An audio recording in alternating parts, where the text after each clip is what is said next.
नमस्कार दोस्तों, आज हम आपको उत्तराखंड राज्य में स्थित प्रसिद्ध धाम केदारनाथ धाम अर्थात केदारनाथ धाम के बारे में जानकारी देने वाले हैं। यदि आप केदारनाथ धाम के बारे में जानना चाहते हैं तो हमारे साथ अंत तक बने रहें। दोस्तों, केदारनाथ मंदिर भारत के उत्तराखंड राज्य के रुद्रप्रयाग जिले में आता है।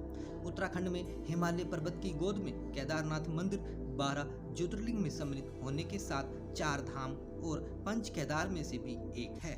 यह उत्तराखंड का सबसे विशाल शिव मंदिर है जो कटवा पत्थरों के विशाल शिलाखंडों को जोड़कर बनाया गया है। ये शिलाखंड भूरे रंग की हैं।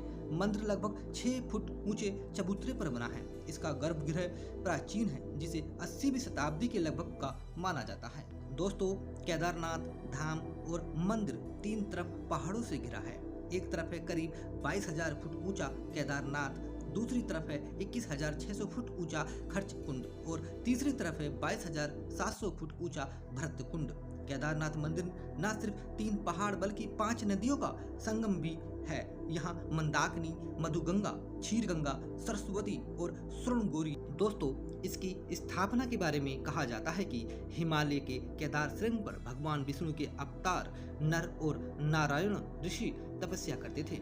उनकी तपस्या से प्रसन्न होकर भोलेनाथ प्रकट हुए और उन्हें ज्योतिर्लिंग के रूप में सदा वास करने का वरदान दिया। दोस्तों, आपको बता दें कि केदारनाथ पहुंचने के लिए गौरीकुंड से 15 किलोमीटर की पैदल यात्रा करनी पड़ती है। बाबा केदार का ये धाम कतूरी शैली में बना हुआ है।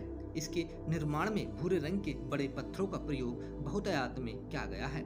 मंदिर की छत लकड़ी की बनी हुई है जिसके शिखर पर सोने का कलश है। दोस्तों, भगवान केदारनाथ के दर्शन के लिए ये मंदिर केवल 6 महीने ही खुलता है और 6 महीने बंद रहता है। ये मंदिर बैसाखी के बाद खोला जाता है और दीपावली के बाद पर्व तिथि को बंद किया जाता है। जब 6 महीने का समय पूरा होता है तो मंदिर के पुजारी इस मंदिर में एक दीपक जलाते हैं जो कि अगले 6 महीने तक चलता रहता है। 6 महीने बाद जब ये मंदिर खोला जाता है तब ये दीपक जलता हुआ मिलता है।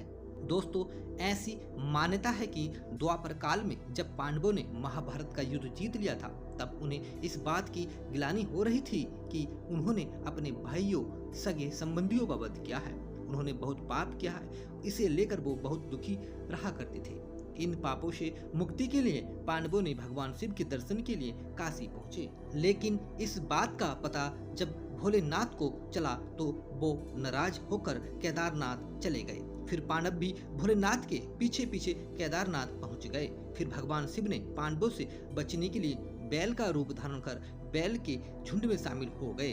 तब भीम ने अपना विराट रूप धारण कर 2 पहाड़ों पर अपना पैर रखकर खड़े हो गए। सभी पशु भीम के पैरों के नीचे से चले गए, परंतु भगवान शिव अंतर ध्यान होने ही वाले थे कि भीम ने भोलेनाथ की पीठ पकड़ ली। दोस्तों, पांडवों की इस लालसा को देखकर शिव बहुत प्रसन्न हुए और उन्हें दर्शन दिए। इसके बाद पांडव इस पाप से मुक्त हुए। इसके बाद पांडवों ने यहाँ पर केदारनाथ के मंदिर का निर्माण करवाया था जिसमें आज भी बैल की पीठ की आकृति पिंड के रूप में पूजा की जाती है।